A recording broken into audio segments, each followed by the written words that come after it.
Chers amis de la Guyane, bonjour ou bonsoir. Alors je voudrais vous entretenir de mon prochain déplacement au début du mois de novembre. Alors tout d'abord, je suis attendu à Lourdes le 3, du 3 au 8 d'ailleurs, pour l'assemblée plénière de tous les évêques de France. Et il y sera notamment question de la transformation missionnaire de nos diocèses. De fait, suite à l'encyclique du pape François Evangelii Gaudium, les diocèses, tous les diocèses sont appelés à intégrer une forte dimension missionnaire.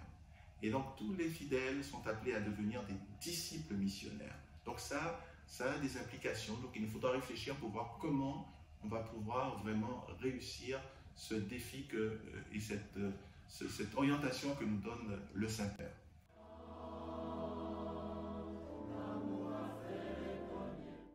Après cette assemblée plénière, je me rendrai à Aix pour y retrouver nos deux séminaristes. Nous n'en avons que deux, c'est malheureux, mais c'est comme ça.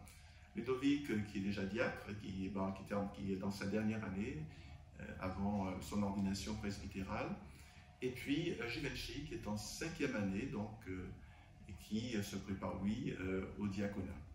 Et donc, je prendrai connaissance de leur lieu d'habitation, donc le séminaire d'Aix-en-Provence, les lieux d'insertion aussi, les paroisses où ils sont appelés à apporter leur concours.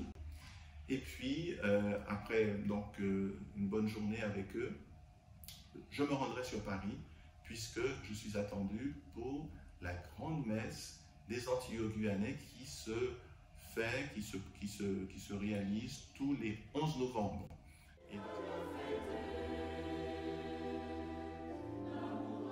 Et donc cette année, c'est la Guyane qui est à l'honneur. D'ailleurs, c'est moi qui vais présider cette grande célébration à Saint-Sulpice, où on attend environ 3000 personnes. Et d'ailleurs, j'ai souhaité qu'il y ait un stand pour la paroisse de Cognols-la-Mirande, la paroisse Saint-Pierre, puisque, vous le savez, la paroisse n'a pas d'église.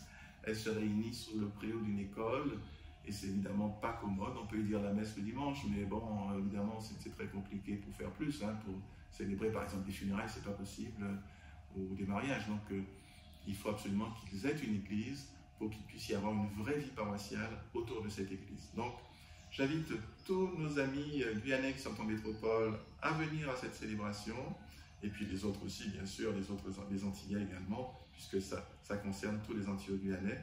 Et c'est organisé notamment par l'aumônerie nationale des Antillais-Guyanais de France. À très bientôt.